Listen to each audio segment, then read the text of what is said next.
कक्षा 8 के सभी बच्चों को नमस्कार। आज हम लोगों का सामाजिक विज्ञान विषय नागरिक शास्त्र में नागरिक सुरक्षा जो पार्ट है वो हम नेक्स्ट उसके जो क्वेश्चन आंसर आगे बढ़ रहे हैं। इससे पहले के क्वेश्चन आपको ये सब 21 तारीख में करा दिए गए थे। आज का जो क्वेश्चन है, हवाई हमले से बचने के क्या उपाय हैं।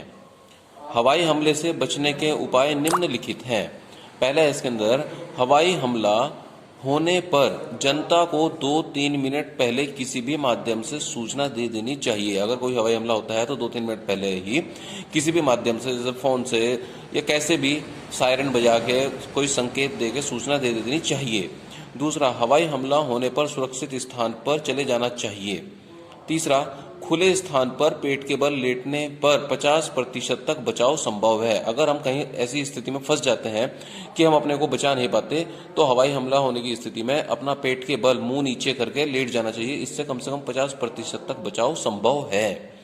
चौथा, नागरिकों को हवाई हमले से बचने का प्रशिक्षण दिया जाना चाहिए। ऐसे क्षेत्र जहां पर संभावना रहती है युद्ध की, जहां पर हमले हो सकते हैं, तो ऐसे क्षेत्र में नागरिकों को युद्ध से बचने का इस प्रकार का प्रशिक्षण भी दिया जाना चाहिए। अगला हमारा प्रश्न है, हवाई हमले से अपने घर को बचाने के लिए ब्लैकआउट करना क्यों आवश्यक है।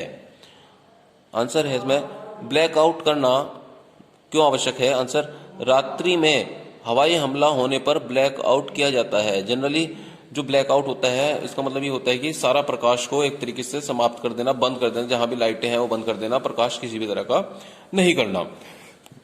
रात्रि में हवाई हमला होने पर ब्लैकआउट किया जाता है। इसमें अपने घर की खिड़की दरवाजे बंद कर दिए जाते हैं और खंभों सहित घर के अंदर की सारी लाइट बंद कर दी जाती है। इससे दुश्मन को पता नहीं चल पाता है कि यहाँ गांव अथवा नगर है। दुश्मन को भ्रमित करने के लिए किसी खाली स्थान, नदी अथवा तालाब के किनारे प्रकाश कर दिया जाता है, जिससे दुश्मन बम वहां गिरा दे और किसी प्रकार की हानि नहीं होती है।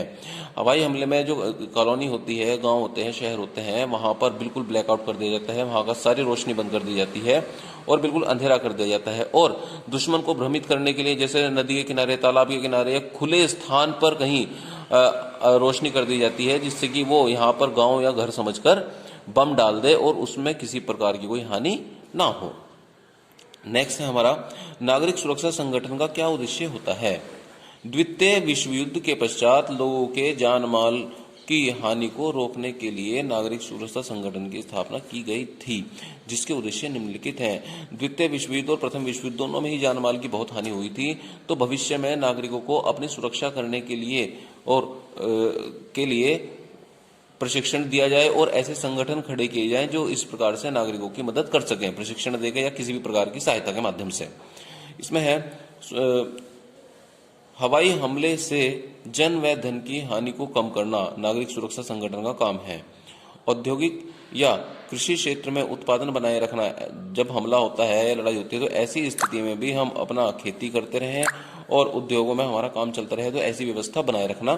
प्राकृतिक आपदाओं के समय राहत और बचाव कार्यों में सहयोग करना। जब कोई विपत्ति आती है, प्राकृतिक आपदा, तो उस समय राहत और बचाव कार्यों में सहयोग भी नागरिक सुरक्षा संगठन करता है। सामाजिक और कल्याणकारी कार्य जैसे टीकाकरण, पल्स पोलियो अभियान चलाना, अधिकारियों व स्वयंसेवकों को प्रशिक्षण देना। सामाजिक कार्य जो होते हैं, आपने भी देखा होगा, पल्स पोलियो अभियान है, टीकाकरण है, तो उसमें बहुत सारी सामाजिक संस्थाएं निस्वार्थ भाव से समाज के भले के लिए काम करती हैं। तो इस प्रकार के काम करना और अधिकारी और स्वयंसेवकों को किसी भी विपत्ति से बचने के लिए प्रशिक्षण देना नागरिक सुरक्षा संगठन का प्रमुख उद्देश्य है। अगला हमारा प्रश्न है,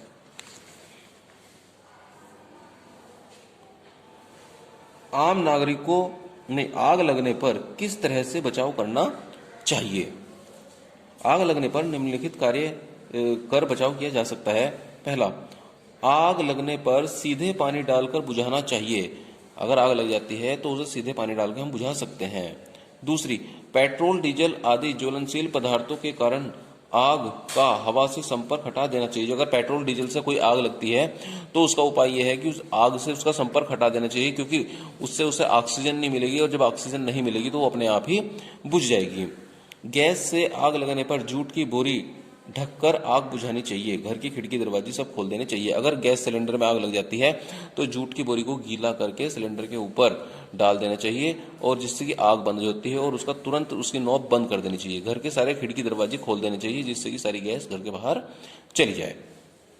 बिजली से आग लगने पर लाइट काट देनी चाहिए और उस पर पानी नहीं डालना चाहिए। अगर बिजली से आग लग जाती है तो उसी समय तुरंत कोशिश करके जो कनेक्शन की लाइट है, जहां से लाइट आती है, वो सप्लाई एकदम बंद कर देनी चाहिए और बिजली से लगी हुई आग को कभी भी पानी डालकर नहीं बुझाना चाहिए, नहीं तो दोबारा करंट लग सकता है।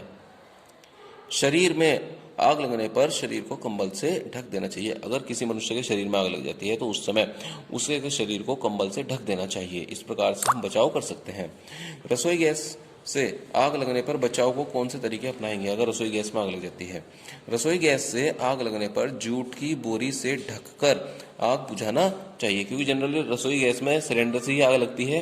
तो सिलेंडर को जूट की बोरी से ढककर, जूट की बोरी भी गीली करके, तब आग हम बुझा सकते हैं। जल्दी से गैस का सिलेंडर की नॉब बंद कर देनी चाहिए और घर के बाहर उसे सिलेंडर को उठाकर घर के बाहर निकाल देना चाहिए। इस प्रकार से आपका आज जो चैप्टर है ये पूरा कंप्लीट हो गया है। अगर किसी भी भैया बहन को किसी भी प्रकार की कोई दिक्कत समस्या है तो वो फोन करके पूछ सकता है। धन्यवाद।